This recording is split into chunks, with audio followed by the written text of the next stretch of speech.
बिस्मिल्लाहिर्रहमानिर्रहीम अस्सलाम वालेकुम रहमतुल्लाहि व बरकातुहू। हाय डियर्स, कैसे हैं आप सब।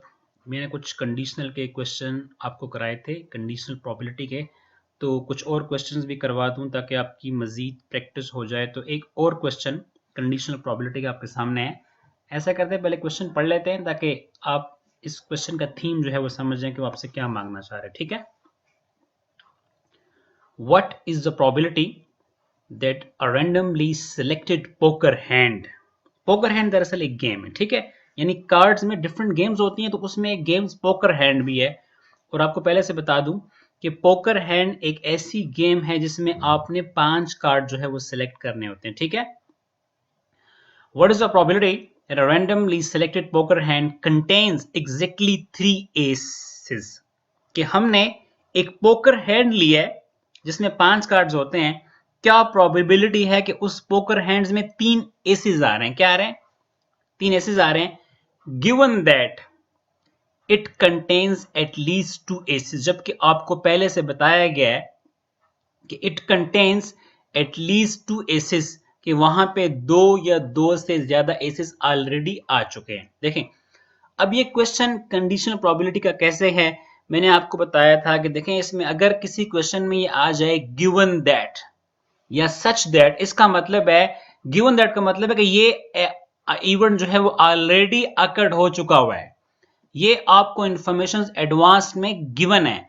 ये आपके पास कंडीशनिंग इवेंट है। ठीक है, तो ये एक आपके पास एक क्लू है, एक आपके पास एक इशारा है ये जज करने का। ये क्वेश्चन जो है ये कंडीशनल प्रोबेबिलिटी से रिलेटेड क्वेश्चन है। ठीक है, तो नीचे मैं क्लियर कर रहा हूं कि poker hand is a game in which 5 cards are chosen randomly, यानी 5 कार्ड्स हमें पोकर हैंड में सिलेक्ट करने पड़ते हैं। उसका मतलब ये है कि हमारा जो पूरा क्वेश्चन है उसमें हमने 5 कार्ड जो है वो सिलेक्ट करने हैं। तो सबसे पहले हम सैंपल स्पेस बना लेते हैं।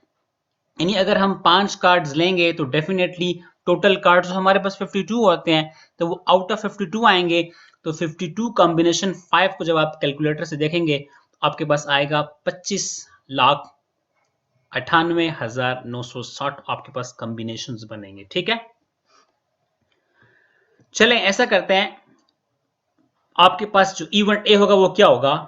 Contains exactly 3 aces. ये इवेंट ए होगा और ये गिवन दैट के नीचे ये इवेंट बी आएगा। ठीक है, चले यहां से क्लियर करते हैं।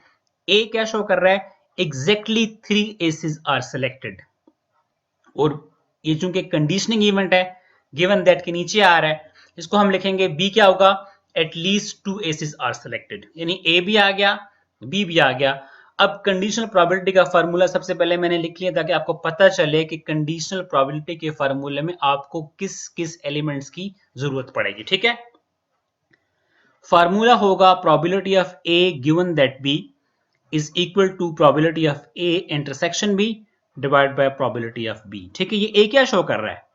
ए जो है वो 5 कार्ड की सिलेक्शन शो कर रहा है, जबकि बी आपके पास कंडीशनिंग इवेंट है, यानी इट कंटेन्स एटलीस्ट 2 एसेस। ठीक है, अच्छा, अगर हम ए की प्रोबेबिलिटी फाइंड करेंगे तो वही फार्मूला होगा फेवरेबल डिवाइड बाय पॉसिबल। अब देखते हैं ये फेवरेबल कैसे आया है। एग्जैक्टली 3 एसेस का मतलब ये है कि पोकर हैंड में आपने तो 5 लेने हैं, लेकिन उन 5 में आपके पास 3 एसेस आने चाहिए। तो आपके पास अगर 3 एसेस आएंगे तो वो कितने में से आएंगे? 4 में से आएंगे ना, इसलिए कि आपके पास 4 एसेस होते हैं। तो 3 एसेस तो आ गए, लेकिन आपका एक्सपेरिमेंट कंप्लीट नहीं हुआ, आपने 5 लेने हैं। तो डेफिनेटली बाकी 48 कार्ड रह गए। एस 4 होते हैं और बाकी कितने रह गए? 48 हो गए। तो डेफिनेटली अगर आपने 4 में से 3 एसेस ले लिए हैं तो डेफिनेटली जो बाकी 2 आएंगे वो रिमेनिंग 48 में से आएंगे। ठीक है, तो ये आपके पास फेवरेबल हो जाएगा। पॉसिबल केसेस वही आपके पास सैंपल स्पेस शो कर रहे हैं यहाँ पे। ठीक है, अब ऐसा करते हैं कि बी की प्रोबेबिलिटी फाइंड करते हैं। बी में हम लिखते हैं कि एटलीस्ट 2 एसेस। मैं आपको बता चुका हूं, क्लास में मैंने बताया था कि एटलीस्ट 2 एसेस का मतलब है 2 एसेस या फिर 2 से ज्यादा एसेस। ठीक है, तो इसमें हमें Aahista Aahista step by step चलना पड़ेगा। ठीक है, और जहां पे एटलीस्ट आ जाए वो इवेंट जो होते हैं म्यूचुअली एक्सक्लूसिव होते हैं, इसलिए देखें मैंने बीच में क्या लगाया हुआ है? प्लस लगाया हुआ है। चलिए 2 से स्टार्ट करते हैं। अगर आपके पास 2 एस आएंगे तो कितने में से आएंगे? 4 में से आएंगे। तो डेफिनेटली 48 में से क्या आएंगे? 3 आ जाएंगे। अब ऐसा करते हैं, 2 से ज्यादा 3 पे आ जाते हैं। अगर हम 3 एसेस लेंगे तो अगर हम 3 एसिस लेंगे तो 4 में से आएंगे, ठीक है। तो चूंकि 5 तो पूरे करने हैं, तो इस केस में 48 से कितने आएंगे, 2 आएंगे, ठीक है। प्लस अब ऐसा करते हैं, हम 4 एसिस लेते हैं, ठीक है। पहले हमने 2 लिए, फिर 3 लिए, अब हम 4 ले रहे हैं। अगर 4 एसिस लेंगे तो डेफिनेटली वो 4 से आएंगे, तो 4C4, तो एक कार्ड फिर हम कहां से लेंगे, वो फिर हम 48 से लेंगे, ठीक है। अब 5 तो हम ले नहीं सकते, ठीक है, इसलिए कि 5 एस होते नहीं है। यहां तक हमें क्या करना पड़ेगा, स्टॉप करना पड़ेगा। ये फेवरेबल सारे बन गए, एटलीस्ट 2 एसिस की तमाम फेवरेबल, ठीक है। यानी 2 एसिस, 3 एसिस एंड 4 एसिस, ठीक है। ये इसके पॉसिबल केसेस आ जाएंगे, ठीक है। अच्छा, आपके पास प्रोबेबिलिटी ऑफ ए भी आ गया, प्रोबेबिलिटी ऑफ बी भी आ गया। अब आपने probability of A intersection B निकालना है। आपने देखना है कि ए और बी में वो कौन सा एरिया जो कॉमन है। तो अगर आप जरा गौर कर लें तो ये 4C3 48C2, 4C3 and 48C2, ये वो एरिया है जो ए में भी है और बी में भी है।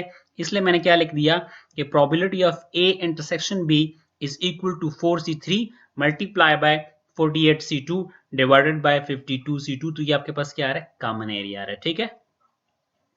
चलिए बढ़ते हैं फार्मूले की जानिब। ये हमारे पास फार्मूला है, probability of A intersection B.